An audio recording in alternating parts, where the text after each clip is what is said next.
dah.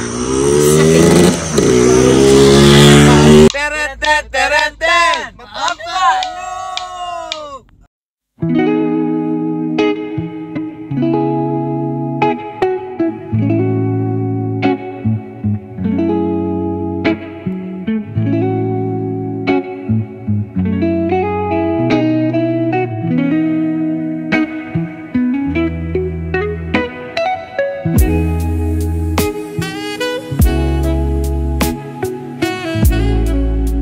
Sip.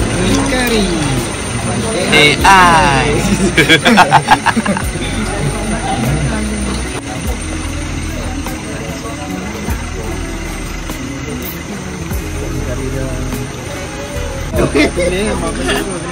Kari dia ada jauh. Ini boy ya.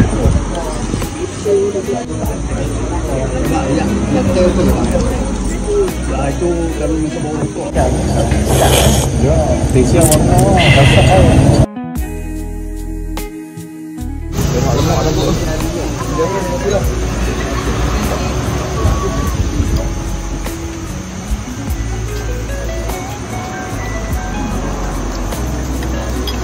Yang ni kocok pegang. Ada toge.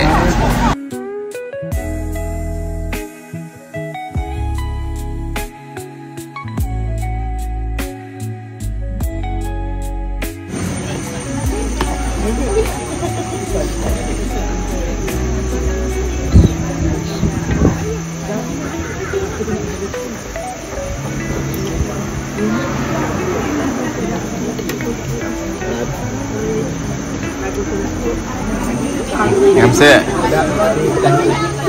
Pedah. masuk dia rasa pedas. Okey, kanan dia. Sate dia sedap.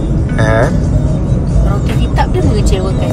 Sebab tak ada. Sebab tak ada pun. Kita roti dengan daging tak masuk Langkawi. Yes. 3 lah. 3 per 5. No. Apa yang membuatkan dia hilang 2 bintang tu? Servis is okay. Cumanya order tu ada yang lepas semua tu. Jadi kalau tak tanya sudah lah tak dapat.